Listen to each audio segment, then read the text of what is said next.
నన్ను నా కుటుంబాన్ని ప్రేమించి మహాదేవుడు చేసిన ఉపకారములకు మేలులకు కృతజ్ఞతాస్తుతులు అర్పించు నిమిత్తము ఈ కార్యక్రమం ఏర్పాటు చేయబడింది. దేవుని సేవకునిగా నన్నును నా కుటుంబాన్ని ప్రేమించి దేవాసక్తితో ఈ కృతజ్ఞతా కూటానికి హాజరైన ప్రతి ఒక్కరికి పేరు పేరున నా హృదయపూర్వక వందనాలు చెల్లిస్తూ ఉన్నానండి. సహోదరులందరూ మరొకసారి నన్ను మన్నించాలి. సహోదరులందరినీ నేను కూర్చోబెట్టాం, సహోదరులందరినీ మంచులో చలిలో కూర్చొనబెట్టాం. అందుచేత మరొకసారి మన్నించమని ప్రేమపూర్వకంగా మిమ్మల్ని వేడుకుంటూ ఉన్నానండి. ఎందుకంటే ఈ చెట్లు అడ్డు వల్ల సామ్యాన్ని వేయటానికి కుదరదని సప్లై కంపెనీ వారు చెప్పడాన్ని బట్టి వేయలేకపోయాం. రైట్. కొలసలకు రాసినటువంటి పత్రిక 3వ అధ్యాయం 17వ వచనం. అపోస్తుడైన పౌలు కొలసై పట్టణంలో ఉన్నటువంటి క్రీస్తు సంఘానికి ఉత్తరం రాస్తూ ఈ 17వ వచనంలో ఇలాగ మాట్లాడుతున్నాడు. మరియు మాట చేత గాని క్రియ చేత గాని మీరేమి చేసినను, చాలా జాగ్రత్తగా గమనించాలండి. మాట చేత గాని క్రియ చేత గాని మీరేమి చేసినను. మానవుని యొక్క జీవితంలో అనుదినము అనుక్షణము కూడా కొనసాగేవి రెండే. ఎవరితోటైనా మాట్లాడతాం, వారి కుటుంబ సభ్యులు కావచ్చు, ఇరుగు పొరుగు వారు కావచ్చు, లేకపోతే స్నేహితులు కావచ్చు. మీకు అర్థమవుతుందా? ఎవరితోటైనా మాట్లాడుతూ ఉంటాం. అలాగే మన అవసరతలు తీర్చుకోవటం కొరకు ఏం చేస్తూ ఉంటాం? ఆయా క్రియలు జరిగిస్తూ ఉంటాం. అనుదినము అనుక్షణము మానవ జీవితంలో జరిగేటటువంటివి రెండే. ఒకటేంటి? మాట్లాడటం, 2 క్రియలు చేయటం. అందుచేత అంటే మొత్తానికి ఏం చేశాడు? మానవ జీవితాన్ని ఏం చేశాడు అన్నమాట? ఒక్కటిగా చేసేసాడు. జీవితం అంతటిని ఏం చేశాడు అన్నమాట అండి? ఏం చేశాడు? ఒకటిగా చేశాడు.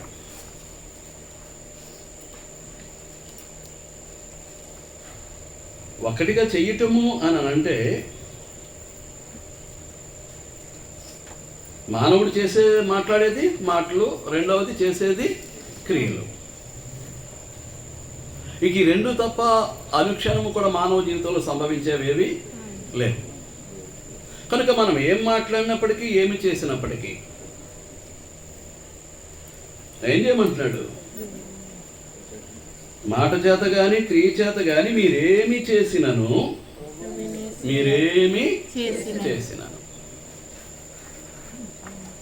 ప్రభు అయిన యేసు ద్వారా తండ్రి అయిన దేవునికి కృతజ్ఞతాస్తుతులు చెల్లించుచు సమస్తమును ఆయన పేరట చేయుడి. ప్రభు అయినటువంటి యేసు ద్వారా మీరేమి చేసినను,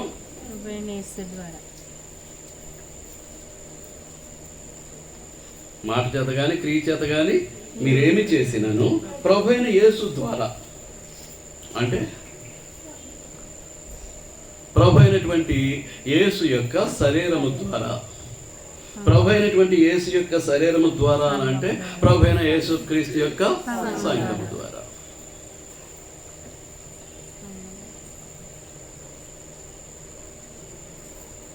మనం ఏ ప్రార్థన చేసినా ఏమంటాం? చివరిలో ఏమంటామండి? ప్రభు అయినటువంటి యేసుక్రీస్తు నామములో ఈ ప్రార్థన మీకు సమర్పిస్తూ ఉన్నాం. కనుక మాట చేత గాని క్రియ చేత గాని మనం ఏమి చేసినప్పటికీ ప్రభు అయినటువంటి యేసుక్రీస్తు ద్వారా. యేసుక్రీస్తు ద్వారా అంటే ఇది ప్రత్యేకంగా ఏదో పట్టుకొచ్చి పెట్టడం కాదు. ఈనాడు క్రైస్తవ ప్రపంచానికి యేసుక్రీస్తునందు, యేసుక్రీస్తులో, యేసుక్రీస్తు ద్వారా ఈ పదాల యొక్క అర్థం ఏంటో అర్థం కావట్లేదు.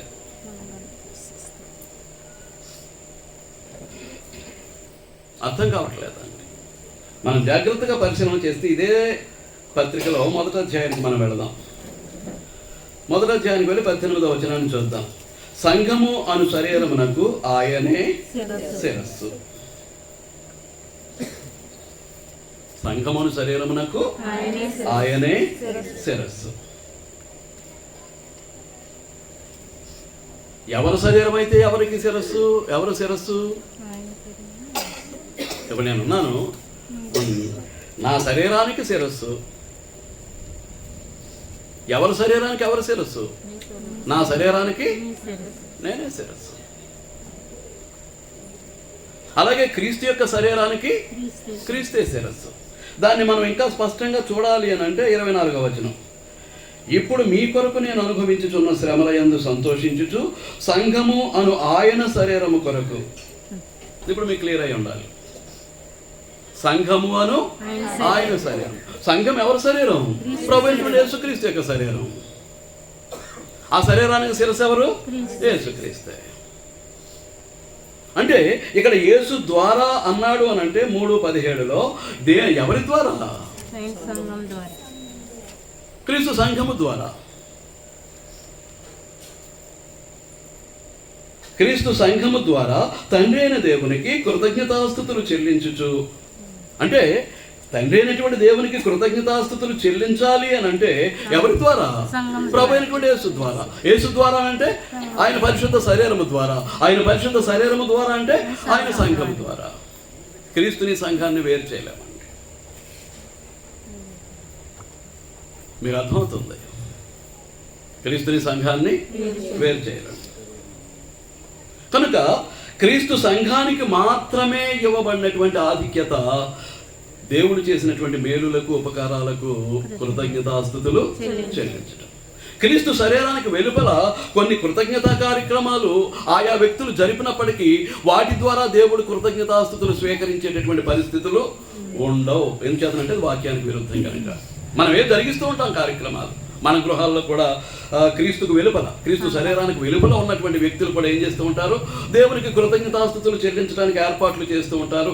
కార్యక్రమాలు వారి గృహాల ద్వారా జరిగిస్తూ ఉంటారు. కానీ తండ్రి అయినటువంటి దేవుడు వాటి ద్వారా మహిమను పొందటానికి కానీ, ఆ కృతజ్ఞతాస్తుతులు స్వీకరించడానికి కానీ, వారిని ఆశీర్వదించడానికి కానీ అసలు అవకాశం అనేటటువంటిది లే. మీకు అర్థమవుతుందా? ప్రభువైన యేసు ద్వారా తండ్రి అయిన దేవునికి కృతజ్ఞతాస్తుతులు చెల్లించుచు సమస్తమును ఆయన పేరట చేయుడి. సమస్తమును ఆయన పేరట అంటే యేసుక్రీస్తు నామమును అడుగుచున్నాము తండ్రి అనలేదనుకోండి. He is our high priest. Jesus Christ is our high priest. ఆయన మన ప్రధాన యాజకుడు. ఆయన ద్వారానే ప్రార్థన ఎవరి దగ్గరికి వెళ్ళాలి? దేవుని దగ్గరికి వెళ్ళాలి. ఆయన లేకుండా, ఆయన నామాన్ని ఉచ్చరించకుండా ప్రార్థన ముగించామనుకోండి, ఆ ప్రార్థన దేవుని పాద సన్నిధికి వెళ్ళటానికి అవకాశం లేదు. ఆ ప్రార్థన దేవుని యొక్క సన్నిధికి వెళ్ళటానికి అవకాశం లేదు. ఒకవేళ ఎవరైనా సోదరుడు పొరపాటున క్రీస్తు నామమున అనేటటువంటిది ఉచ్చరించకుండా ప్రార్థన ముగించాడు అనుకోండి, మనం ఆమెను అనవలసిన అవసరం లేదు. ఆమెను అనవలసిన అవసరత లేదు. ఏం చేస్తున్నాడు? అదే ప్రార్థన దేవుని దగ్గరికి వెళ్ళే అవకాశం లేదు. ఈ మధ్య 10 మంది సోదరులు ప్రార్థన పదాలను వెతుక్కుని జాగ్రత్తగా చేయాలనేటువంటి తపనలో ఏం చేస్తున్నారు? లాస్ట్కి వచ్చేసరికి దీన్ని మర్చిపోతున్నారు. అడిగి వేడుకుంటున్నాం తండ్రి అంటున్నారు. ఎలాగ అడుగుతున్నారో ఏంటో తెలియట్లేదు. మీకు అర్థమవుతుందా? అంటే యేసుక్రీస్తు అని అంటే ఆ పేరేంటన్నమాట? The name Jesus Christ is the authority. అధికారం అంటే యేసుక్రీస్తు అంటే ఏంటి? అధికారం. ఆయన అంటున్నాడు మత్తయి సువార్త 28వ అధ్యాయం 18వ వచనంలో ఏమంటాడు? పరలోకమందును భూమి మీదను నాకు సర్వాధికారము ఇవ్వబడింది. యేసుక్రీస్తుకి ఏమివ్వబడిందండి? సర్వాధికారం ఇవ్వబడింది. కనుక క్రీస్తు నామములోనే, క్రీస్తు ద్వారానే, క్రీస్తు నందు మాత్రమే, క్రీస్తులో మాత్రమే మనం ఏం చేయాలన్నమాట? దేవునికి కృతజ్ఞతాస్తుతులు చెల్లించాలి, ప్రార్థనలు చేయాలి, విజ్ఞాపనలు చేయాలి, మొరపెట్టుకోవాలి, యాచనలు చేయాలి, విన్నపాలు అర్పించుకోవాలి. ఎవరి నామంలో? యేసుక్రీస్తు నామంలో. కనుక ఆయన సంఘానికి దేవుడిచ్చినటువంటి గొప్ప ధన్యత. క్రీస్తు సంఘం అనేటటువంటిది దేవుని రాజ్యం. క్రీస్తు సంఘం అనేది ఏంటన్నమాట అండి? దేవుని రాజ్యం. ఆ దేవుని రాజ్యాన్ని పరిపాలించే అధికారాన్ని ఎవరికి ఇచ్చాడు? యేసుక్రీస్తుకు అనుగ్రహించాడు.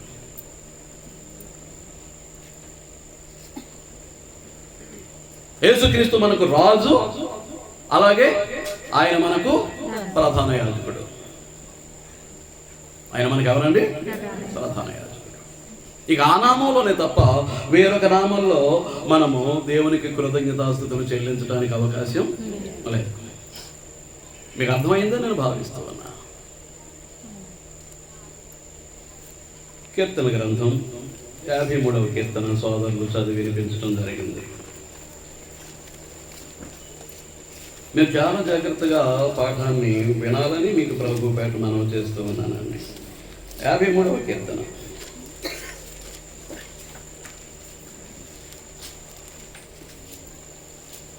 తీసారా అండి? 1వ వచనాన్ని చూస్తే, దేవుడు లేడని బుద్ధిహీనులు తమ హృదయంలో అనుకుందరు. దేవుడు లేడని బుద్ధిహీనులు ఏం చేస్తారట? తమ హృదయంలో అనుకుంటారు. అంటే దేవుడు లేడనేటటువంటి వాడు ఎవడన్నమాట? బుద్ధిహీనుడు. దేవుడు లేడనే వాడిని ఏమంటాం? నాస్తికుడు అంటాం. దేవుడు లేడనేటటువంటి వాడిని ఏం చేస్తాం? నాస్తికుడు. దేవుడు పేరెత్తేసరికి ఈ భూమి మీద 4 గ్రూపులు ఉంటాయండి. ఒకటి నాస్తికులు, ఎథీస్ట్స్ అంటాం ఇంగ్లీష్లో. దేవుడు లేడు అంటాడు. ఏమంటాడు? ఇది మొదటి గ్రూప్. రెండవ గ్రూప్ ఉంది, హేతువాది. వాళ్ళని ఏమంటామనంటే వాళ్ళు ప్రతిదానికి రీజనింగ్ అడుగుతూ ఉంటారు. ఉన్నాడా? ఉంటే చూపించు. ఉన్నాడా? ఉంటే చూపించు. ఒక వాదన, ఒక ఆర్గ్యుమెంట్. మీరు ఆలోచిస్తూ ఉంటారు.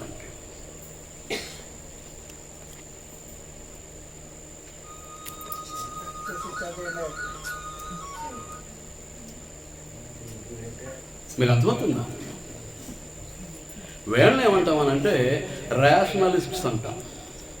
ఏమంటాం ఇంగ్లీష్లో? రేషనలిస్ట్. ప్రతిదానికి కారణం కావాలి. కారణం ఉంటే నమ్ముతాను. నా సేవ ఆరంభ దినాల్లో తిరుగుతున్నాను. ఏ ప్రాంతంలో సేవను ప్రారంభించాలని తిరుగుతున్నాను.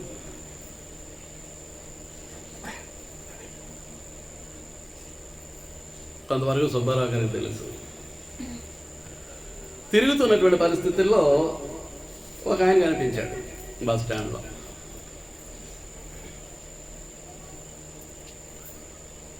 అయ్యో, మీ ప్రాంతంలో నేను ఇలాగ దేవుని సేవ ప్రారంభించాలనుకుంటున్నాను, బాగా క్లోజ్, నాకు కొంచెం మీరు సహాయం చేస్తే అక్కడ నేను కొంచెం సేవను చేయాలనేటటువంటి అభిప్రాయంతో ఉన్నాను. తమ్ముడు, మీరు ఏ విషయంలో అడిగినా నేను సహాయం చేద్దను, కానీ దేవుడు అనే విషయంలో మాత్రం నేను చేయలేని ఏమనుకోవాలి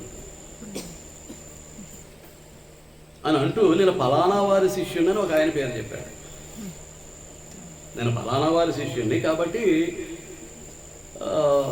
దేవుడు లేడు అనేటటువంటి వారిలో నేను మొదట ఉంటాను కాబట్టి నన్ను దేవుడి విషయంలో ఏమీ అడగద్దా. వాళ్ళు దేవుడు లేకుండా సృష్టి అంతా ఎలా వచ్చింది? ఇంకదంతా నాకు వద్దు తమ్ముడు. అదిగో లారీ వస్తుంది, లారీకి తిన్నగా నేను వెళ్ళిపోతున్నాను. దేవుడు అనేవాడు వచ్చి ఉంటే నన్ను వచ్చి కాపాడమను.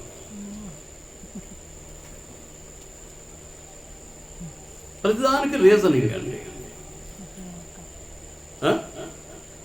లారీ వెళ్ళిపోతుందట, ఆ సమయం లారీ వచ్చింది, నేను తిన్నగా లారీకి తిన్నగా వెళ్ళిపోతున్నాను. దేవుడు అంటే వాడు ఉంటే వచ్చి కాపాడమను అంటున్నాడు.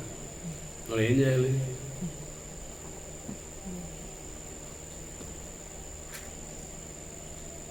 లారీకి తిన్నగా వెళితే లారీ గుద్దేస్తుందని నీకు తెలుసా?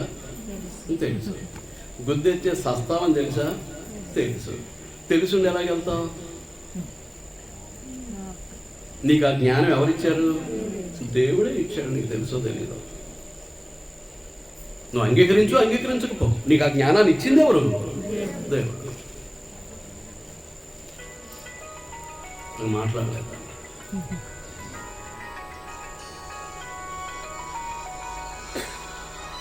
ఏమండి? మీకు మాట్లాడలేదు. మీకు అర్థమవుతుందా? కనుక ఇది ఒక వాదం, రేషనలైజ్. ఇప్పుడు ప్రతిదానికి రీజనింగ్ అని అంటే, ఇప్పుడు గాలి ఉందా లేదా? ఏది ఏది గాలి అంటే ఆకు కదలటం కాదు కదా, శరీరానికి స్పర్శ తెలియటం కాదు కదా, మనం పీల్చుకోవటం కాదు కదా, వదలటం కాదు కదా. గాలి ఏది చూపించు.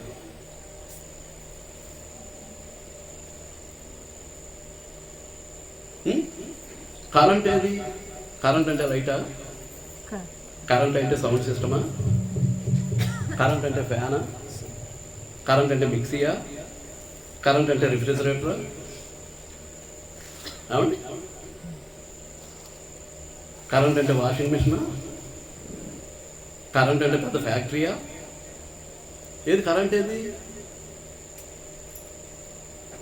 ఏది పోనీ అందులో ఏలు పెట్టాను అనుకున్న ఇట్లా ఆగిపెట్టి కొట్టింది, అది షాకా? కరెంట్ అంటే గాలిని చూపించమంటే చూపిస్తాడా? కరెంటుని చూపించమంటే చూపిస్తాడా? దాని క్రియను చూపెడతాడు. గాలి యొక్క క్రియ కనిపిస్తూ ఉంది. ఆకులు కదులుతున్నాయి, గాలి వేస్తుంది. అయ్యో వేసవికాలం గాలుపుగా ఉంది, అయ్యో చలికాలం చలిగా ఉంది. దేన్ని బట్టి? దాని యొక్క స్పర్శను బట్టి మనం చెప్తూ ఉంటాం. అలాగే కరెంట్ ఉందా? ఉంది. లైట్ వేసుకుని ఫ్యాన్ కింద కూర్చొని పుస్తకం చదువుకుంటూ కరెంట్ లేదన్నాడు అనుకోండి, ఏమంటాం? అతన్ని ఏమంటాం? కనుక హేతువాదం చాలదు. దేవుడు లేడు అనేది బుద్ధికి అంత తేల్చేసాం. అది దేవుడు లేడు అనేటటువంటి నాస్తికవాదం పనికిరాదు, చెల్లిపోయి. అలాగే హేతువాదం కూడా పనికిరాదు. ఎలాంటివి రీజనింగ్స్ ఎన్నో వస్తాయి. ఇలాంటి రీజనింగ్స్ ఎన్నో వస్తాయి. దానికి సమాధానం చెప్పగలడా? ప్రతిదానికి కారణం చూపించలేం, ప్రతినాదానికి హేతువును చూపించలేం. అనుభవిస్తాం అంతే. ఉన్నటువంటి వాటిని ఏం చేస్తూ ఉంటాం? అనుభవిస్తూ ఉంటాం. ఇప్పుడు కరెంటు టక్కుమని పోయింది అనుకోండి, ఏం చేస్తామంటే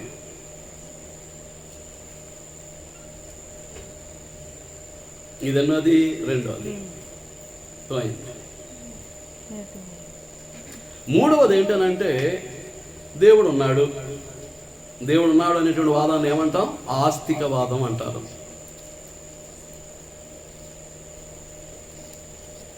వాళ్ళు ఎథిస్ట్స్ అయితే, వీళ్ళెవరు థియిస్ట్స్. దేవుడు ఉన్నాడు. థియాస్ అనేటువంటి గ్రీకు పదానికి అర్థం దేవుడు అని. ఆ థియాస్ అనేటువంటి పదం నుంచి వచ్చింది థియిస్ట్స్. దేవుడు ఉన్నాడు అని నమ్మేటటువంటి వారు. దేవుడు ఉన్నాడు అంటారు. ఇప్పుడు ఇక్కడ ఉన్నటువంటి సమస్య అంటే ఎవరు దేవుడు?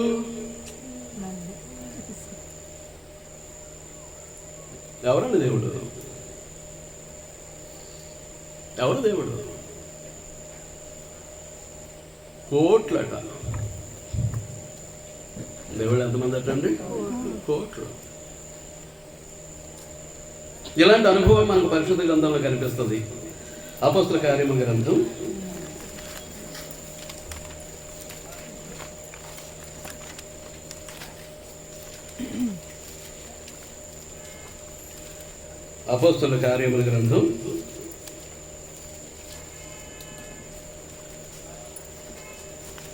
17వ అధ్యాయం 16వ వచనం. పౌలు ఏథెన్సులో వారి కొరకు కనిపెట్టుకుని ఉండగా, ఎవరి కొరకు? శీల కొరకు, తిమోతి కొరకు. మీరు పైనుంచి చదువుకుంటూ వస్తే సంగతులు మీకు అర్థమవుతాయి. శీల కొరకు, తిమోతి కొరకు కనిపెడుతూ ఉన్నాడు. కనిపెడుతూ ఏథెన్స్లో, ఏథెన్స్ ఏది? ఎప్పటికి కూడా దాని స్థితి అదే. గ్రీస్ అనేటటువంటి దేశం ఉంది. ఆ గ్రీస్ దేశానికి ఇది రాజధాని. భారతదేశానికి ఢిల్లీ అలాగో గ్రీస్ దేశానికి ఏథెన్స్ అనేటటువంటిది రాజధాని. ఇప్పటికీ గ్రీస్ దేశానికి అది రాజధానిగానే ఉంది, ఏథెన్స్ పట్టణం. ఎక్కడ కూర్చుండి వినేవారు కానీ, మైక్ ద్వారా దూరంగా ఉండి వినేవారు కానీ ఈ దైవ జ్ఞానాన్ని పరిశీలించాలని మీకు మనవి చేస్తూ ఉన్నాను. ఇది అబద్ధాలతో కథలతో రాసింది కాదు, పుక్కిట బట్టి ఊసేసేటటువంటిది కాదు. ఇది అవసరాన్ని బట్టి పుక్కిట పట్టేసి విడిచిపెట్టేసేది కాదు. చాలా జాగ్రత్తగా ఆలోచన చేయాలండి. నేను కొంతవరకే మాట్లాడతాను, టైం కూడా అప్పుడే చాలా వరకు అయిపోయాను. మీకు అర్థమవుతుందా? ఏ పౌలు ఏ తెలుసులో వారి కొరకు కనిపెట్టుకుని ఉండగా ఆ పట్టణము విగ్రహములతో నిండి ఉండడు చూచి, ఆ పట్టణం దేంతో నిండిపోయిందట? విగ్రహాలతో నిండిపోయి ఉండడం చూచి నందున అతని ఆత్మ పరితాపము పట్టలేకపోయాడు. అతని ఆత్మ బాధను తట్టుకోలేకపోయింది. ఎందుచేతనంటే నిజదేవుణ్ణి ఎరిగినటువంటి వాడు. పౌలు ఎవరండి? నిజదేవుణ్ణి ఎరిగినటువంటి వాడు, నిజదేవుని నమ్ముకున్నటువంటి వాడు, నిజదేవుని ఆశ్రయించినటువంటి వాడు, నిజదేవునికి కుమారుడిగా మెలుగుతున్నటువంటి వాడు, ఆ నిజదేవుని కొరకు తన ప్రాణాన్ని కూడా అర్పించడానికి సిద్ధంగా ఉన్నటువంటి వాడు. అలు పెరగకుండా నిజదేవుని యొక్క రక్షణ సువార్తను ప్రకటిస్తున్నటువంటి వాడు, ప్రచురపరుస్తున్నటువంటి వాడు. మీకు అర్థమవుతుందా? అలాంటి వానికి ఆ గ్రీసు దేశం అంతా కూడా విగ్రహాలతో నిండిపోయి ఉంటే అతని ఆత్మ పరితాపము పట్టలేకపోయింది. ఎంత భయంకరమైనటువంటిది పరిస్థితి అని మనం ఆలోచన చేస్తే ఒక్కసారి మనం 22వ వచనం చదువుతాం. పౌలు అరియోపగు మధ్య నిలిచి చెప్పినది ఏమనగా, అరియోపగు అనేటటువంటిది జ్ఞానులు కూర్చుని కొత్త కొత్త విషయాలను అన్వేషించేటటువంటి సభ, గ్రీకుల సభ. పౌలు అరియోపగు మధ్య నిలిచి చెప్పినది ఏమనగా, ఏ తెలుసు వార్లారా, మీరు సమస్త విషయములలో అతి దేవతా భక్తి గలవారై ఉన్నట్టు నాకు కనబడుచున్నది. సమస్త విషయాల్లో మీరు ఎలా ఉన్నారు? అతి దేవతా భక్తి. అతి దేవతా భక్తి అంటే దేవుడు ఎవరో తెలియనటువంటి పరిస్థితుల్లో నచ్చిన రూపంలో, నచ్చిన ఆకారంలో, నచ్చిన రూపాన్ని ప్రతిష్ఠించుకుని ఏం చేస్తున్నారు? ఇదే మా దేవుడు అని పూజలు, పునస్కారాలు, ధూపదీప నైవేద్యాలు అర్పించుకుంటూ వెళ్ళిపోయేటటువంటి భయంకరమైనటువంటి పరిస్థితి. నిజదేవుడు ఎవరో తెలియదు. దేవుడు ఉన్నాడు అని నమ్ముతున్నారు, దేవుడు ఉన్నాడని నమ్ముతున్నారు. వారు బుద్ధిహీనులు కాదు, వారు బుద్ధిహీనులు. దేవుడు లేడనేవాడు బుద్ధిహీనుడు. ఉంటే చూపించన్నవాడు అజ్ఞాని, జ్ఞానం లేనటువంటి వాడు. అన్ని చూపించలేం కాబట్టి మీకు అర్థమవుతుందా? నాకు అవకాశం ఇస్తే ఎక్కువసేపటికో కూసేపటికో 10 నిమిషాల్లో చచ్చిపోతాడు అన్నటువంటి వ్యక్తిని అలా మధ్యలో పెట్టి అతన్ని దగ్గర పెట్టి ఆ ప్రాణం ఎలా పోయిందో నాకు చెప్పాను. నా దగ్గర కూర్చుంటాను, కర్ర వచ్చుకుని చూపించాలి. అప్పటిదాకా కొట్టుకుంటున్నాడు, క్షణాల మీద ఉందా బ్రతుకు. ఇక ప్రాణం పోయేటప్పుడు ఏం చేయాలి?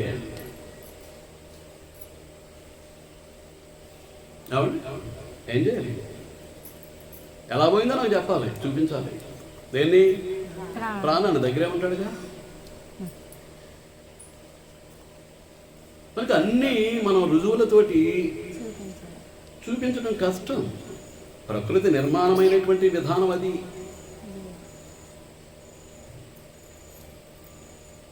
అదృశ్యమైనటువంటి భౌతిక వస్తువులు ఉన్నాయి.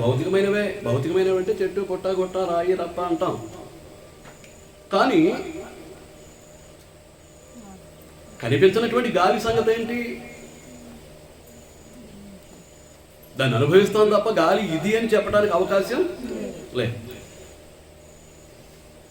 దేవుడు ఒక 5 నిమిషాలు ఈ సృష్టిలో గాలిని ఆపాడు అనుకోండి, ఏమైపోతుంది? గాలి తన ఆకారంలోంచి వస్తుందట, ఆయనే పంపిస్తున్నాడట. గాలిని ఆపాడు అనుకోండి, 5 నిమిషాలు ఏం జరుగుద్ది? అప్పుడు కనపడతాడు దేవుడు. ఉంటే చూపించన్న వాడికి అప్పుడు కనిపిస్తాడు దేవుడు. మీకు అర్థమవుతుందా? మీరు ఆలోచిస్తూ చాలా జాగ్రత్తగా వినాలని మీకు మనం చేస్తూ ఉన్నానండి. మీరు చాలా అతిదేవతా భక్తి కలిగిన వారైనట్టుగా నాకు కనిపిస్తూ ఉన్నది. నేను సంచరించుచు మీ దేవతా ప్రతిమలను చూచుచుండగా ఒక బలిపీఠము నాకు అంటే ఒక విగ్రహం పెట్టుకుంటున్నారు, దానికి ఒక గుడి కడుతున్నారు, దాని ముందు ఏం చేస్తున్నారు, ఒక బలిపీఠాన్ని కడుతున్నారు, దాని మీద ఏం చేస్తున్నారు, ఆ విగ్రహానికి బలులు అర్పించుకుంటూ ఉన్నారు. చెప్పాను కదా, పూజలు పునస్కారాలు చేసుకుంటూ ధూపదీప నైవేద్యాలు సమర్పించుకుంటూ వెళ్ళిపోతూ ఉన్నారు. తిరుగుతూ ఉంటే నాకు ఒక బలిపీఠం కనిపించింది, దాని మీద తెలియబడని దేవునికి అని వ్రాయబడింది. అక్కడ కూడా బలు అర్పిస్తున్నారు. తెలియబడని దేవునికి అని వ్రాయబడి ఉంది, అక్కడ కూడా ఏం చేస్తున్నారు, బలు అర్పిస్తున్నారు. కానీ అక్కడ ఏ బొమ్మ లేదు, ఏ విగ్రహం లేదు. అసలు మనం ప్రతిష్ఠించుకున్నటువంటి ఈ విగ్రహాలే దేవుళ్ళ, వీళ్ళ కాక ఇంకోటి ఎవడైనా మిగిలిపోయాడా? ఇప్పుడు మనం ప్రతిష్ఠించుకున్నటువంటి విగ్రహాల్లో దేవుడు అనబడేటటువంటి వాడు ఎవడో లేడు అనుకోండి, ఆ మిగిలిపోయిన వాడు మన తాట తీస్తాడు రేపొద్దుట. మన సంగతి ఏంటో తేల్చేస్తాడు. కనుక తెలియబడని దేవునికైనా బలిపీఠం మీద 4 అక్షరాలు రాసేసి అక్కడ కూడా బలు అర్పించేస్తే ఆ తెలియబడకుండా ఎవరు ఉండిపోయారో ఆయనను కూడా మనం పూజించినట్టు అయిపోద్ది, సేవించినట్టు అయిపోద్ది, ఆరాధించినట్టు అయిపోద్ది అనేటటువంటి భావనతో ఏం చేస్తూ ఉన్నారు అన్నమాట. జ్ఞానం ఎక్కువైపోయి, జ్ఞానం ఎక్కువైపోయి చాలా భయంకరమైనటువంటి పరిస్థితి అండి, చాలా భయంకరమైనటువంటి పరిస్థితి. అంచేత దేవుడు లేడని బుద్ధిహీనులు తమ హృదయంలో అనుకుంటూ ఉంటారు. వారు బుద్ధిహీనులు, వారికి బుద్ధి లేదు. మీరు ఎవరు లేరు కదా అటువంటి వారు.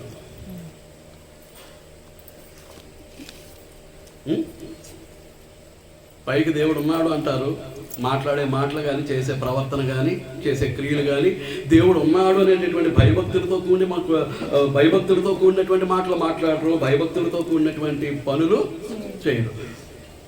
పెదవులేమో దేవుడు ఉన్నాడు అంటాయి, క్రియలేమో దేవుడు లేడు అన్నట్టుగా ఉంటాయి, దేవుడు లేడు అన్నట్టుగా ఉంటాయి. చూడండి,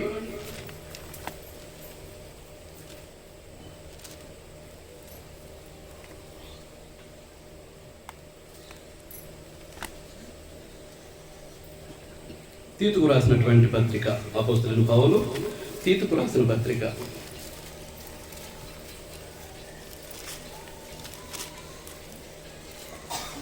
1:16 దేవుని ఎరుగుదుమని వారు చెప్పుకొందురు. దేవుని ఎరుగుదుమని వారు చెప్పుకొందురు గాని అసహ్యులను, అవిధేయులను, ప్రతి సత్కార్యం విషయము భ్రష్టులనై ఉండి తమ క్రియల వలన ఆయనను ఎరుగమన్నట్టు ఉన్నారు. వాళ్ళు ఏమని చెప్పుకుంటున్నారు నోటితోటి? మేము దేవుని ఎరుగుదాం, దేవుడు మాకు తెలుసు. కానీ వారెవరు? దేవునికి అసహ్యులు. ఎందుకు చేస్తున్నానంటే దేవునికి అవిధేయులు. వారు దేవునికి అవిధేయులైనటువంటి ప్రతి ఒక్కరూ దేవునికి ఎవరన్నమాట? అసహ్యాన్ని పుట్టించేటటువంటి వారు.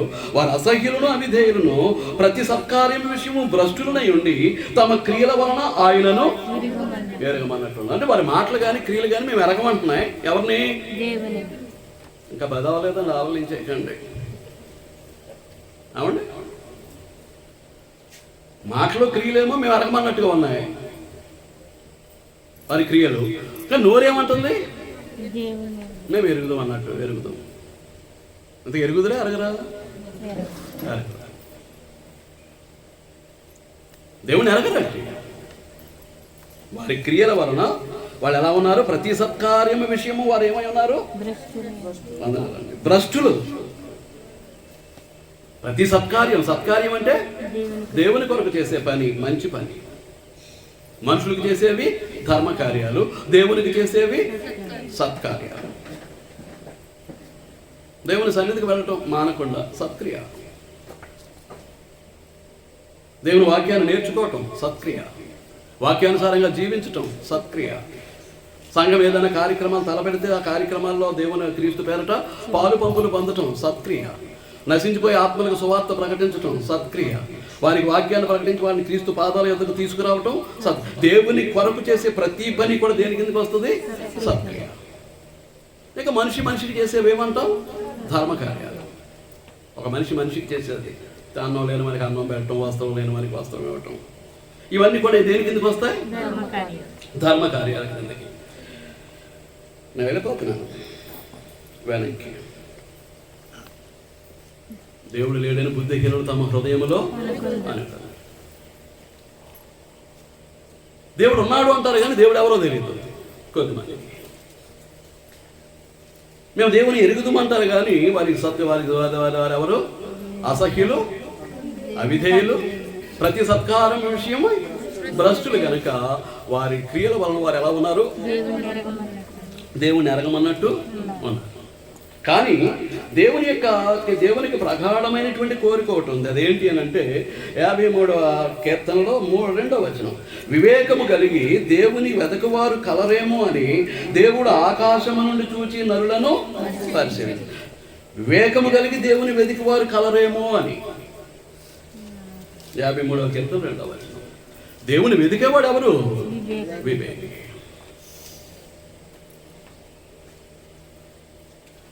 నేను దేవుడు అని నమ్మినటువంటి వాడు నిజంగా దేవుడైనా వివేకంతో ఆలోచిస్తూ ఉంటాడు.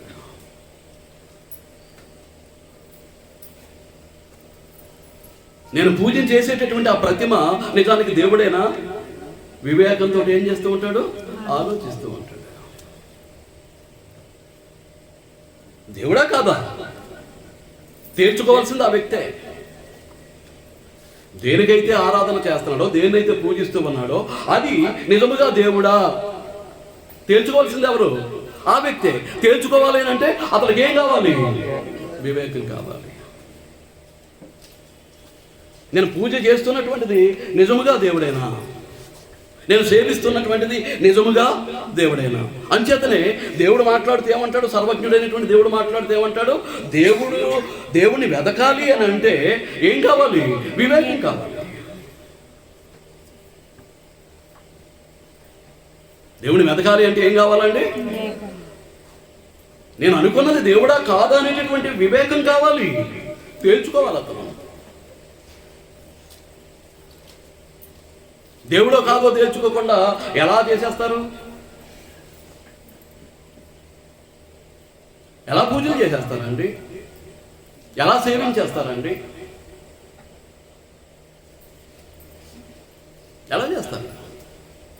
వివేకము కలిగి దేవుని వెదకువారు కలరేమో అని దేవుడు ఆకాశం నుండి చూచి నరులను పరిశీలించారు. అడుగుతున్నా, మీరందరూ దేవుణ్ణి వెతికి తెలుసుకున్నవారేనా? మీకు దేవుడు తెలుసా? అసలు సహోదరి, మీకు దేవుడు తెలుసా? వెతికి నిజంగా దేవుని పట్టుకున్నారా?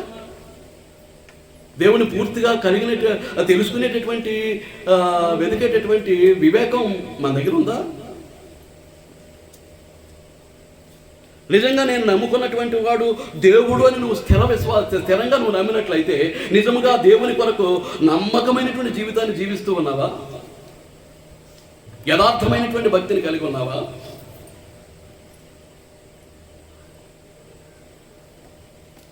నేనైనా మీరైనా దేవుని పేరు చెప్పుకొని నాటకాలు కుదరదండి, వేషధారణ కుదరదండి.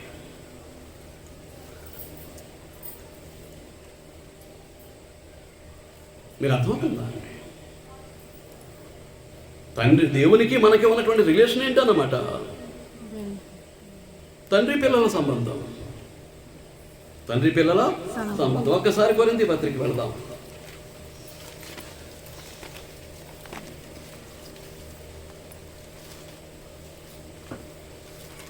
అధ్యక్షులు టైం ఇస్తే ముందుకెళ్తాను, లేదంటే కట్ట. ఏమండి? కొరింథీయులకు రాసిన మొదటి పత్రిక 8వ అధ్యాయం 5వ వచనం నుంచి, దేవతలు అనబడిన వారును ప్రభువులు అనబడిన వారును అనేకులు ఉన్నారు. ఆకాశమందైనను భూమి మీదనైనను దేవతలు అనబడినవి ఉన్నను మనకు ఒక్కడే దేవుడు ఉన్నాడు, ఆయన తండ్రి. ఆయన నుండి సమస్తమును కలిగెను, ఆయన నిమిత్తము మనమున్నాము. గ్రంథాలు ఉన్నవారు పరిశీలిస్తూ ఉన్నారు. లోకంలో దేవతలు అనబడిన వారు, ప్రభువులు అనబడిన వారు ఉన్నప్పటికీ మనకు ఒక్కడే దేవుడు ఉన్నాడు, ఆయన మనకెవరు? తండ్రి. ఆ దేవునికి మనం ఎవరము? కుమారులము, కుమార్తెలము. మనం ఎవరు? ఎవరు అండి? దేవుని కుమారులము, కుమార్తెలము. దేవునికి మనకు ఉన్నటువంటి రిలేషన్ ఏంటి? తండ్రి పిల్లల సంబంధం. మీరు కుమారులేనా? ఆయన చెప్పినట్టు వింటున్నారా? అవకాశవాదాన్ని నటిస్తూ ఉన్నారా? అవును, మీరు కుమార్తెలేనా? కుమార్తెలుగా నటిస్తూ ఉన్నారా? నేను కుమారునేనా? ఆయన చెప్పినట్లుగా నా జీవితాన్ని నేను నడిపించుకోగలుగుతున్నానా? విధేయత కలిగినటువంటి కొడుకునేనా నేను దేవునికి? ఆయన చెప్పిన ప్రతి మాటకు విలువనిస్తున్నానా?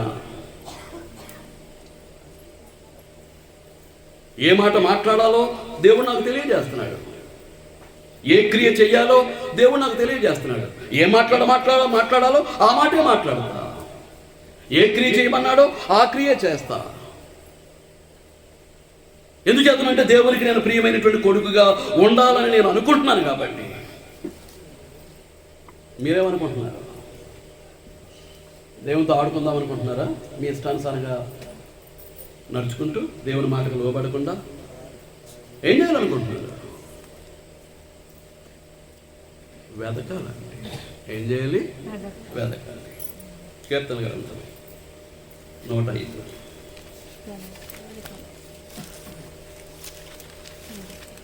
కీర్తన గ్రంథం 105 4వ వచనం. యెహోవాను వెదకుడి, ఆయన బలమును వెదకుడి, ఆయన సన్నిధిని నిత్యము వెదకుడి. ఎవరిని వెతకాలట? యెహోవాను వెదకుడి. యెహోవాయే దేవుడు కాబట్టి యెహోవాను వెతకండి. అలా వెతకటం అంటే ఏంటి? వెతకటం అంటే ఏంటండి?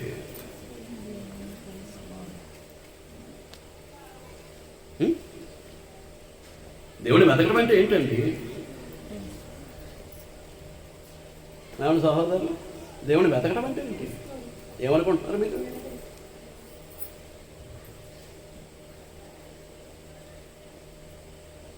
అమ్మా, మీరు ఎవరు నవ్వట్లేదు. చలి పెడుతుందా? మంచు పడుతుందా? క్లోజ్ చేసేస్తాను. ఏంటండి వింటున్నారా? ఎప్పుడు వదిలేస్తాడా, ఎప్పుడు మంచం మీద పడిపోదామని చూస్తున్నారా? మీరైనా పగలంతా కొట్టుకుని అలిసిపోయాం. ఏంటి?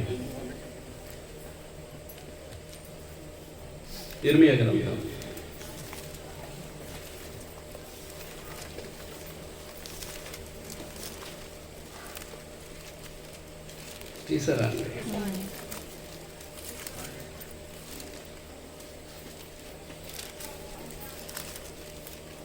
23వ అధ్యాయం.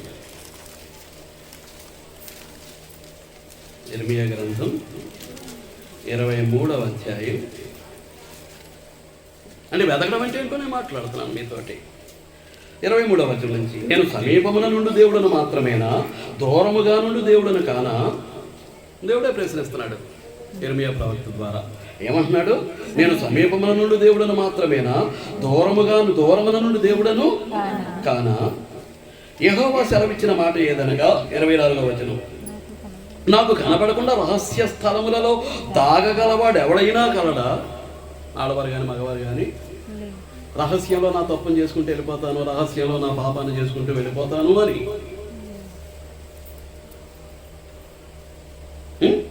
నాకు కనపడకుండా రహస్య స్థలములలో దాగగలవాడు ఎవడైనా ఉన్నాడా? కలడా అన్నా ఉన్నాడన్నా ఒకటే. ఉన్నాడా? కలడా?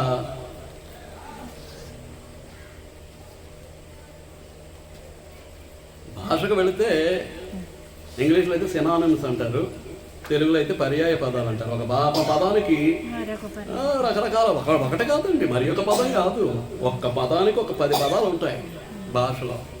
ఆ పట్టు దొరికితేనే అది అర్థమవుతుంది, తెలుస్తుంది.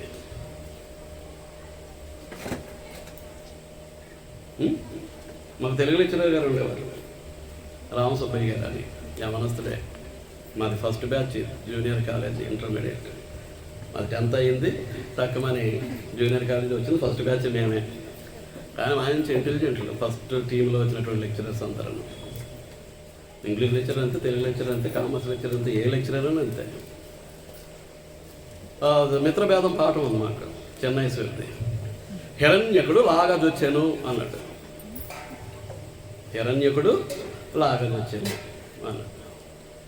మాస్టర్ అంటే లాగంటే ఏంటండి అని అడిగాడు. లాగ ఏంటంటే తక్కువని ఆయన అందుకుని ఏమన్నాడంటే కలుగులాగా బొరియ బొక్క రంధ్రం. ఎందుకని హిరణ్యకుడు అంటే ఎలక. నేను మర్చిపోనండి పాఠం, ఎప్పుడో చెప్పిన పాఠం. అంటే అవన్నీ కలుగు కన్ను, లాగ కన్ను, బొరియ రంధ్రం కన్ను. అర్థమవుతుందా అండి? నేను అన్నా కాదు మరి కలుగులాగా బొరియ బొక్క రంధ్రం, ఇవన్నీ కూడా ఒకే అర్థం. ఇవన్నీ కూడా ఒకే అర్థం. మనకి ఒక పదానికి కొన్ని పర్యాయ పదాలు భాషలో ఉంటాయి, ఇంగ్లీష్లో కూడా అంతే, చాలా పదాలు ఉంటూ ఉంటాయి. హిరణ్యకుడు అంటే వాడు ఎలక. హిరణ్యకుడు లాగదొచ్చానంటే ఎలక కన్నంలో దూరింది మన భాషలో, వాడుక భాషలో. దాన్ని చెన్నైశ్వరి ఏం చేసి సంస్కృతాన్ని జోడించి గ్రాంధిక భాషలో చక్కమని చెప్పేసరికి లాగంటే ఏంటో అర్థం అవ్వట్లేదు. బైబిల్ కూడా అలాగే పోతుంది, భాష మీద పట్టు ఉండదు, బోధకులు తయారు. అది ఎలా వివరించాలో తెలియదు, ఆ పదాన్ని ఎలా విశ్లేషించాలో తెలియదు. కాబట్టి ఏంటి అని అంటే సత్యం పోతుందండి అలాగూ. ఏమవుతుంది? దాని మాటకి వెళ్ళండి, వదిలేద్దాం. అంచేత నాకు కనబడకుండా రహస్య స్థలములలో దాగగలవాడు ఎవడైనా కలడా? నేను భూమి ఆకాశముల యందంతటా ఉన్నవాడను. ఇది మనకు కావాల్సింది. భూమి ఆకాశముల యందంతటా ఉన్నవాడను అంటే దాన్ని ఏమంటాం? సర్వంతర్యామి. గాడ్ ఈజ్ ఆమ్నిపోటెంట్ మీన్స్ ఆయన సర్వశక్తిమంతుడు. God is omnipresent, he is సర్వంతర్యామి. గాడ్ ఈజ్ ఆమ్నిసెయింట్, సర్వజ్ఞుడు, సమస్త జ్ఞానము కలిగిన వాడు. ఇవి పదాలు మీకు అర్థమవుతుందా అండి? కనుక భూమి ఆకాశముల యందు అంతటను ఉన్నవాడును కాన అంటే ఆయన ఎవరు? సర్వంతర్యామి. ఇక ఎదగాల్సిన పని ఉందా? ఆలోచిస్తున్నారా? విద్యావంతుడు అంటే ఇక్కడ వెతకటం అంటే ఏంటి? శివగా వెతకటం అంటే ఏంటి? ఆధారపడటం, ఆనుకోవటం. పూర్తిగా నా దేవుడే నా సర్వస్వం, నా దేవుడే నా సర్వస్వం.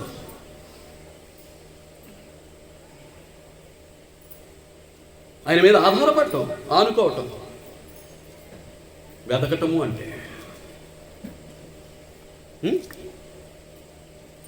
వెతకటానికి బలంతో పనే ఉంది. ఆయన బలాన్ని వెతకమంటాడు. యెహోవాను వెతకుడి, తర్వాత ఏం వెతకాలట? ఆయన బలమును వెతకండి. ఆ తర్వాత ఏమంటాడు? ఆయన సన్నిధిని వెతకండి. ఏంటది? ఏంటండి? ఏంటది? ఆయన బలాన్ని వెతకాలి, ఆయన సన్నిధిని వెతకాలి. అంటే యథార్థంగా ఉండాలి దేవుని మీద విశ్వాసంతో, భక్తితోటి. అది ఇప్పుడు నువ్వు ప్రతి చిన్నదానికి ఆయన మీద ఆనుకుంటే ఆయన నీతో ఉంటాడు, నీకు సహాయకుడుగా ఉంటాడు, నిన్ను ఆదరిస్తాడు, నీకు తోడుగా ఉంటాడు, నిన్ను సంరక్షిస్తాడు, నిన్ను కాపాడుతాడు, నిన్ను తప్పిస్తాడు, నిన్ను విమోచిస్తాడు. ఇవి పర్యాయ పదాలు అంటే. టకమని ఎలా వస్తున్నాయో చూసారు. భాష మీద కనుక కమాండ్ ఉంటే ఇలా ఉంటారు. సోదరులు ఉన్నారు కదా, టీచర్స్. కనుక ఏంటన్నమాట? ఆయన మీద ఆధారపడటం, ఆనుకోవటం, వెతకటము అంటే. ఖాళీ ఉన్నప్పుడల్లా సంకలో పెట్టుకుని తయారవటం కాదు. దేన్ని? దేవుని యొక్క సర్వజ్ఞానాన్ని. సంకలోనే ఉంటుంది, ఇక్కడ రాదు. ఎక్కడ రాదు? హృదయానికి ఎక్కదు, సంకలోనే ఉంటుంది. ఇప్పుడు అలా తిరుగుతూ ఉంటారు అంతే. మనం చదివాం కదా 17వ వచనం. 17వ వచనం చదివాం కదా. ఎక్కడ అమ్మా? కొలసీలకు రాసిన పత్రిక 3వ అధ్యాయం 17వ వచనం. ఇంకో 17 ఏదైనా చదివాం అప్పుడు. మరి కింద మీద ఊరికైనా అడిగిపోతారండి, ఇబ్బంది పడిపోతారంటే. ఆ 17 ఒకటే నేను చదివాను, ఇంతవరకు నేను 17 వచ్చిన రాలేదు. మరి ఏ 17 కింద కంగారు పడిపోతున్నారు? నేను చదివిన 17 ఒకటే. ఆ 17 పైన 16 చివరి భాగం ఉంటుంది. సమస్త విధములైన జ్ఞానముతో క్రీస్తు వాక్యము మీ హృదయములో నివసింపనీయుడి. ఉందా అండి? సమస్త విధములైనటువంటి జ్ఞానముతో క్రీస్తు వాక్యము మీ హృదయములలో మీలో సమృద్ధిగా నివసింపనీయుడి. సమస్త విధములైన జ్ఞానం. నువ్వే సమస్య పట్టుకొస్తావు పట్రా, నీ జీవితంలో సంభవించినటువంటి ఏ సమస్యను పట్టుకొస్తావు పట్రా, ఆ సమస్యకు పరిష్కారం ఉంది. నీకే అవసరత కావాలో అడుగు, ఆ అవసరత నీకు తీర్చేటటువంటి జ్ఞానం ఇందులో ఉంది. నిన్ను నడిపిస్తుంది, నీకు తోడుగా ఉంటుంది, నీకు లోటు రానివ్వదు, నిన్ను నష్టపరచదు, నిన్ను కష్టాల పాలు చేయదు. దీనికి లోబడినప్పుడు ఏమవుతుంది? అవన్నీ వస్తాయి. దీనికి లోబడినప్పుడు ఏం జరుగుతుందండి? అవన్నీ వస్తాయి.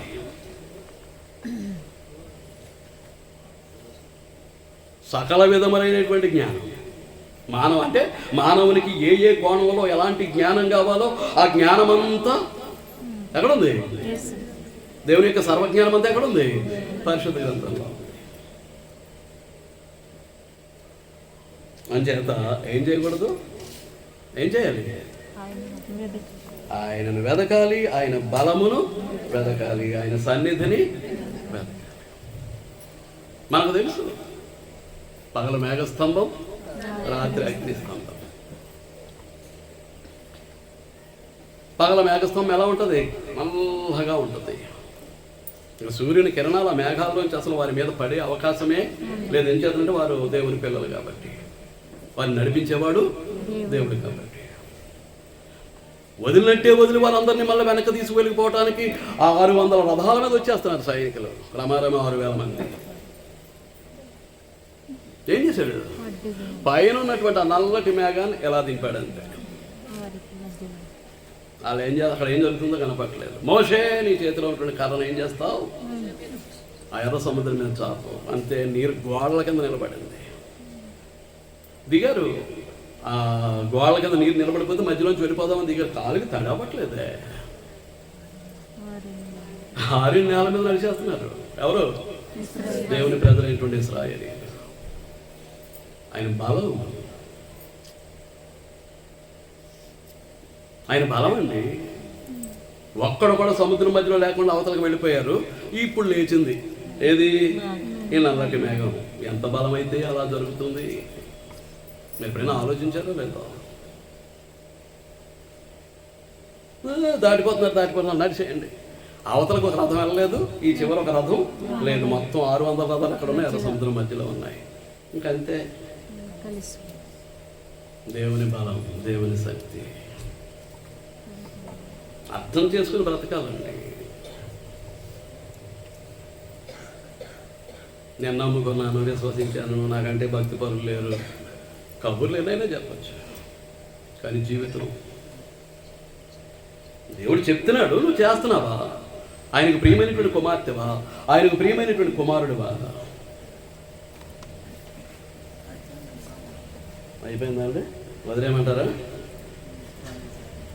రైట్, మీకు అర్థమవుతుందా? టైం అయిపోయింది. దేని వెతకాలి?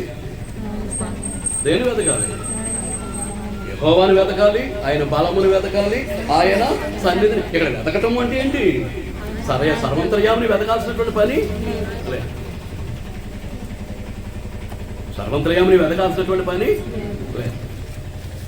దయచేసి ఒక 10 నిమిషాలు ఇవ్వండి సార్. అయ్యా, ఇప్పుడు ముగించేస్తాను. రైట్, ఒక్కసారి ఇందాక మనం వెళ్ళాం కదా, అపోస్తలుల కార్యాలు 19వ అధ్యాయానికి వెళ్దాం. ఏది కాకుండా గాల్లో వదిలేసినట్టు ఉంది ఇప్పుడు. మరి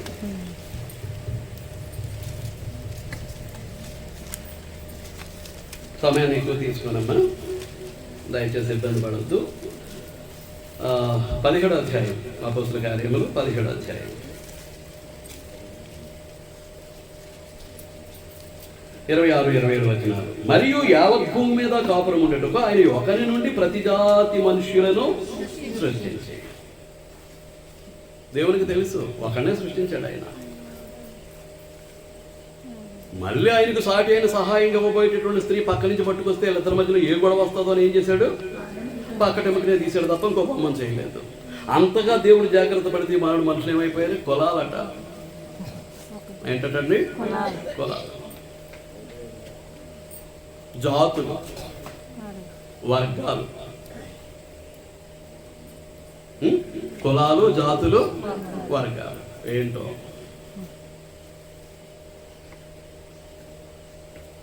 అంటే ఒకరి నుండి ప్రతి జాతి మనుష్యుని, అంటే ఆ ఒకరి నుంచే మొత్తం అందరం వచ్చాం.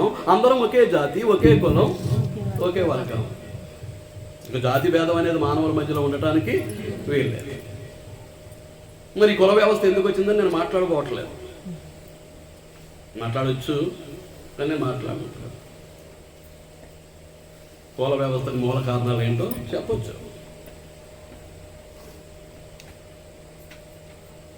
ఈ కుల వ్యవస్థకు మతమే కారణం, ఒక మతం కారణం.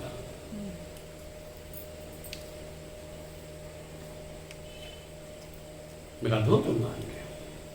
అక్కడ వదిలేస్తుంది. ఆ తర్వాత అంటే వీళ్ళ జాతులుగా, కులాలుగా, వర్గాలుగా విడిపోతారనేది దేవునికి ముందుగానే తెలిసి ఏమని రాస్తున్నాడు? ఒకరి నుండి ప్రతి జాతి మనుషులను సృష్టించి వారు ఒకవేళ దేవుని తడవలాడి కనుగొందురేమో అని తను వెలుగు నిమిత్తము నిర్ణయ కాలములను వారి నివాస స్థలముల యొక్క పొలిమేరలను ఏర్పరిచాను. ఎలా వెతకాలట? ఎలా వెతకాలంటే ఎలా వెతకాలి? మాట్లాడరే? ఎలా వెతకాలి? అక్కడ ఉంది కదా, తడువులాడి వెతకాలట. ఏంటో వీడు ఎప్పుడు వదిలేస్తాడా అని చూస్తుంటే ఇంకేం చూస్తారు వాక్యం. నిజంగా అలాగే ఉన్నారా? మరి ఏంటది? ఎలా వెతకాలట? వెతుకుతున్నారా? శరీర సుఖాన్ని వెతుక్కుంటారు, శారీరక ఆనందాన్ని వెతుక్కుంటారు తడువులాడి.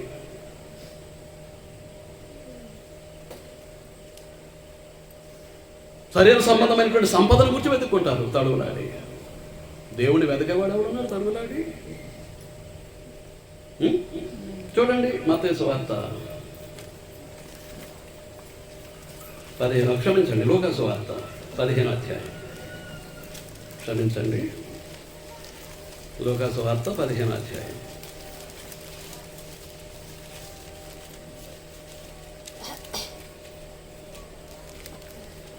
తీసారా అండి? 8 నుంచి 10 వచనాలు మనం చూస్తే ఒక ఆమె వెండి నాణెం పోగొట్టుకుందట. వెండి నాణెం పోగొట్టుకుంటే ఏ స్త్రీకైనా 10 వెండి నాణెములు ఉండగా వాటిలో ఒక నాణెం పోగొట్టుకుంటే ఆమె దీపం వెలిగించి ఇల్లు ఊడ్చి అది దొరక వరకు జాగ్రత్తగా. ఎలా ఎదుగుతుందట? జాగ్రత్తగా. ఇంగ్లీష్ బైబిల్కి వెళితే డెలిజెంట్లీ సీక్ అనేటువంటి పదాన్ని వాడతాడు. చదువుదామని పట్టుకొచ్చాను, King James version New Testament పక్కన మరేశాను. ఆయన ఏమో టైం అంటున్నారు అధ్యక్షుల వారు. మీరు ఇబ్బంది పడుతున్నారేమో. ఎవరు మాట్లాడలేదు చూసారా? మాకు ఏ ఇబ్బంది లేదు చెప్పండి అన్నవాడు లేరండి. అసలు ఎప్పుడు వదిలేస్తారా అని చూస్తున్నారండి. అది ఆసక్తి దేవుని పట్ల, దేవుని వాక్యం పట్ల.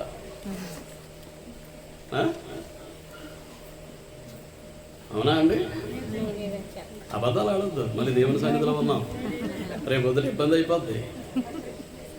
నా సన్నిధిలో ఉండి నాకు వ్యతిరేకంగా నువ్వు అబద్ధాలు ఆడవు కదా అని అడిగాడు అనుకోండి, ఇంకా మళ్ళీ దాన్ని బొంకటానికి లేదు, వాదించడానికి లేదు, ఆర్గ్యూ చేయడానికి అసలు అవకాశం వాదించడానికి లేదు. కనుక ఏమంటాడు? జాగ్రత్తగా వెతకదు. అక్కడ ఏ పదం వాడతాడు? డెలిజెంట్లీ సీక్ అనే పదం వాడతాడు. అలాగే హెబ్రీ పత్రిక 11వ అధ్యాయం.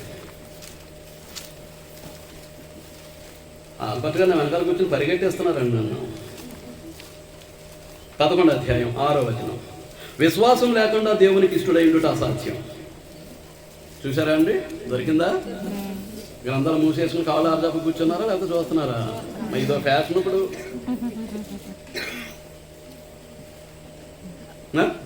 గ్రంథాలు చూసే పని లేదట, కాళ్ళు ఆర్లపు. మరి ఎందుకు వచ్చినట్టు? విశ్వాసం లేకుండా దేవునికి ఇష్టడైనట అసాధ్యము. దేవుని యొద్దకు వచ్చేవాడు ఆయన ఉన్నాడనియు తను వెదకు వారికి ఫలము దయచేయవాడనియు నమ్మవలనే కదా. ఇక్కడ కూడా ఆ పదం లోపించిందండి. శ్రద్ధగా వెతకటం, జాగ్రత్తగా వెతకటం లేక శ్రద్ధగా. ఇంగ్లీష్ బైబిల్లో ఉంది డెలిజెంట్లీ సీక్ అనేటువంటి పదం. ఇక్కడ హెబ్రీ పత్రిక 11:6 శ్రద్ధగా వెతకటం, జాగ్రత్తగా. అక్కడ ఆమె ఏం చేస్తుంది, అక్కడ పదం వాడాడు జాగ్రత్తగా, శ్రద్ధగా అనలేదు కానీ జాగ్రత్తగా అన్నాడు. ఇక్కడ కూడా అదే భావాన్ని వచ్చే పదం శ్రద్ధగా లేకపోతే జాగ్రత్తగా వెతకాలి అనేటటువంటి పదమే ఇంగ్లీష్ బైబిల్లో ఉంది. కానీ తెలుగులో ట్రాన్స్లేషన్లో ఏం చేస్తున్నట్టు ఆ పదం ఎగిరిపోయింది. ఎలా వెతకాలి, ఎలా వెతకాలి? నేను గబగబా నడిచి వెళ్ళిపోతున్నాను, ఎలా జేబులో తీసుకుని ఎలా చిల్లర తీస్తే టక్మని రూపాయి కాయిన్ పడిపోయింది. వెతకాని కనిపించలేదు. ఏం చేస్తాను?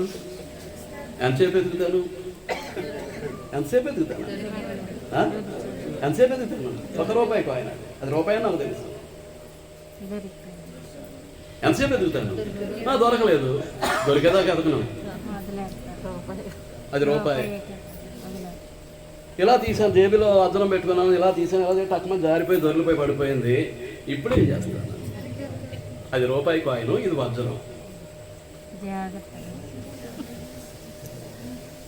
ఏం చేస్తాను? ఆమె ఏం చేసిందట? లైట్ ద క్యాండిల్, దీపం వెలిగించింది. టేక్ ద బ్రూమ్, ఏం చేసింది? చీపురు తీసుకున్నది. ఎంతవరకు అన్నట? దొరుకు వరకు. పడిపోయింది వజ్రం. పడిపోయింది ఏంటి? వజ్రం. ఎంతసేపు ఎదుగుతాను? రూపాయి కాయిన్ అయితే దేవుణ్ణి ఎలా పోలుస్తున్నావు? వజ్రంతోట? వజ్రానికంటే అధికుడు. నీ జీవితమే ఆయన చేతిలో ఉంది, నీ బ్రతుకే ఆయన చేతిలో ఉంది. ఆయన పెడితేనే తింటున్నావు, నీకు అది అర్థం కావట్లేదు. నువ్వు ఇస్తేనే కట్టుకుంటున్నావు, అది నీకు తెలియట్లేదు. ఆయన ఉంచితేనే భూమి మీద ఉంటున్నావు, లేకపోతే చస్తావు. ఉండవు. నేను ఉండను. అర్థం అవట్లేదు దేవునితోటి ఎలా బతకాలో, దేవుని కొరకు ఎలా బ్రతకాలో.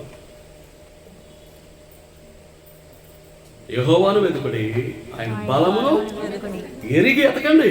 ఆయన బలం ఏంటో చూడండి. ఉంచాలంటే ఉంచగలడు, తీసేయాలంటే తీసేయండి. మనం అనుకోనటువంటివి, మనం ఊహించినటువంటివి మన కళ్ళ ముందు ఎన్నో జరుగుతున్నాయి. నేను మళ్ళీ పర్టికులర్గా నేను చెప్పను. అది దేవుడు, మహాదేవుడు తన శక్తి చేత జరిగించేటటువంటి కార్యక్రమాలు. ఆయన మహాదేవుడు తన సర్వ బలము చేత జరిగించేటటువంటి కార్యక్రమం. ఉంచాలి అంతే, ఉంచుతాడు. లేదు నాకు అక్కర్లేదు, భూమి మీద ఉండాల్సిన అవసరం లేదు, చిటుకులో లేకపోతాడు. అనవసరం అనుకున్నాడు అనుకోండి, చిటుకులో లేకపోతాడు. ఆయన యెహోవాను వెతకండి, ఆయన బలమును వెతకండి. అర్థమవుతుందా? ఎప్పుడు వదిలేస్తాడని చదువుతున్నారా అధ్యక్షుల వారు? ఆలోచిస్తున్నారా? అధ్యక్షుల వారిని అడుగుతున్నాను. యెహోవాను వెతకండి, ఆయన బలమును వెతకండి, తర్వాత ఆయన సన్నిధిని నిత్యము. చాలా వందనాలు. ఎంత చెప్పు? ఎప్పుడు? ఎప్పుడు? బ్రతుకులో ఏంటమ్మా సిస్టర్ గారు మన లేడీస్ క్లాస్కి రాలేదే, ఏంటమ్మా సిస్టర్ గారు పోయిన ఆదివారం ఆరాధనకు రాలేదే, ఏంటమ్మా సిస్టర్ గారు మన బుధవారం, గురువారం, శుక్రవారం బైబిల్ తరగతికి రాలేదే, ఏంటి బ్రదర్ మన ఆరాధన రాలేదే, ఏంటి బ్రదర్ బైబిల్ తరగతి రాలేదే, ఏంటి బ్రదర్ కృతజ్ఞత కోవడానికి రాలేదే, సువార్త కూడా అడిగే దిక్కుమారిన పరిస్థితి తెచ్చుకోవటం ఏం వెతకటం అండి దేవుణ్ణి?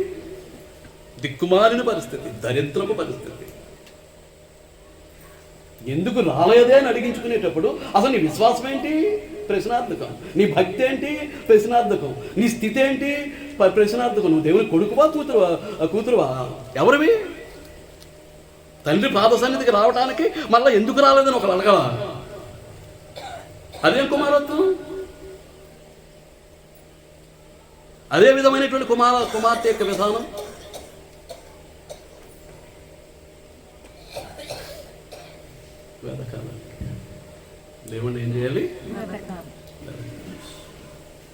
నిత్యము ఆయన సన్నిధిని వెతకాలి, శ్రద్ధగా వెతకాలి.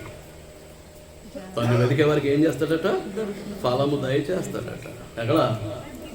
ఎక్కడ ఎబ్రీ పత్రిక 11వ అధ్యాయంలో చదివాం కదా, తను వెతకు వారికి ఫలము దయచేయువాడనియో నమ్మవలని కదా. దేవుడి యొద్దకు వచ్చేవాడు ఆయన ఉన్నాడని నమ్మాలి, తను వెతకే వారికి ఫలము దయచేసేవాడని నమ్మాలి.